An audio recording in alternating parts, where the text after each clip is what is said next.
Things in my life turned a different, in a devastating way as a child. From most different from most kids' lives. I was at the age of birth. My mom was 18 years old when she had me, and she was homeless.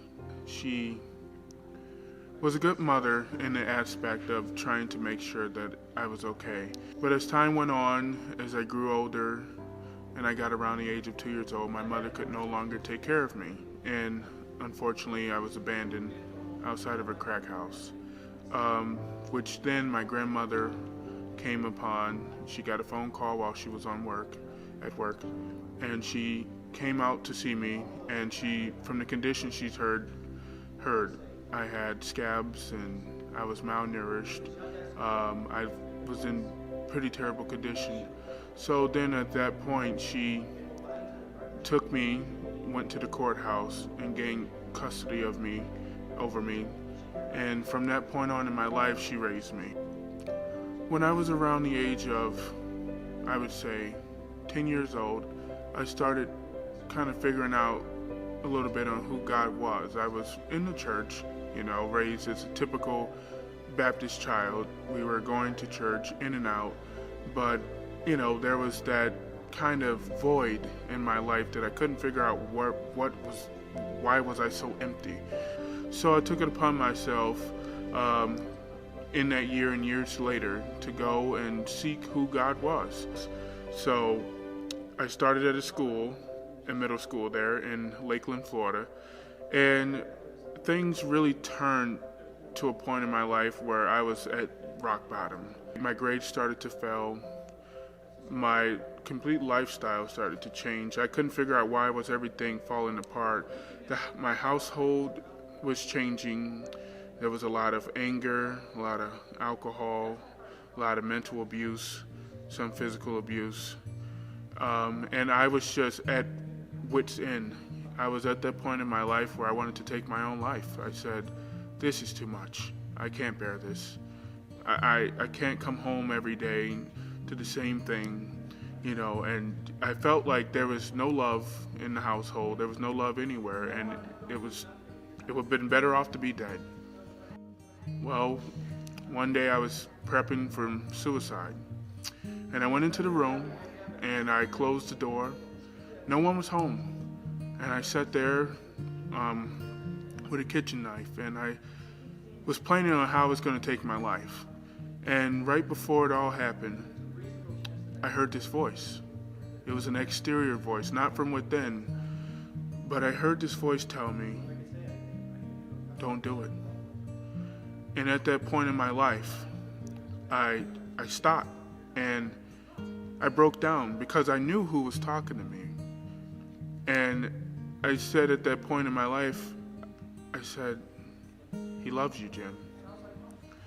And at that point, I put down the kitchen knife, and I actually sat there and I cried. I cried because I knew I was loved. I knew I was loved by him, who is Jesus Christ.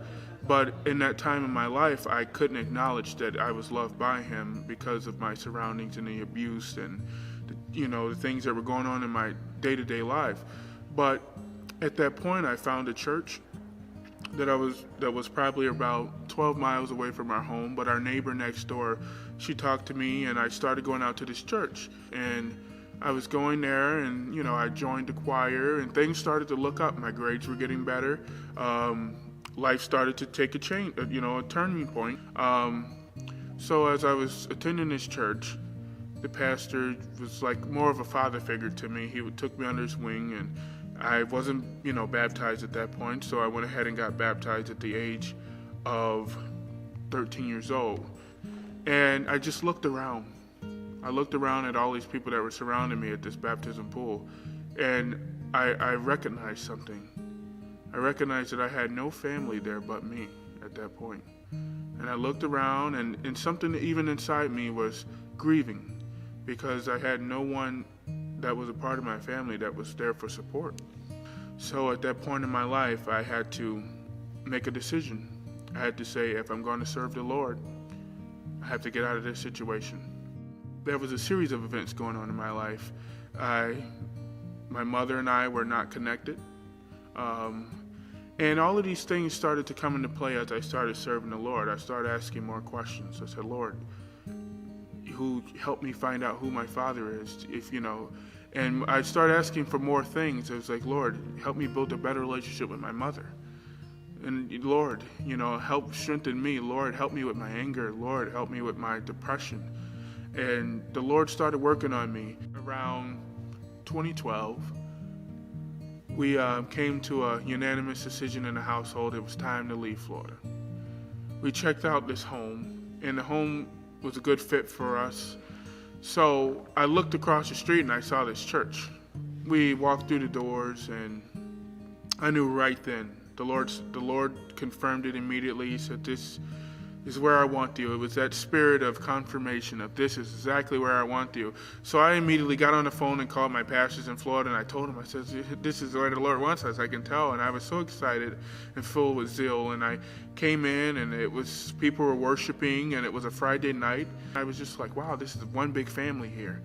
But listening to the Lord's voice and doing the will of God has really brought into my life blessings.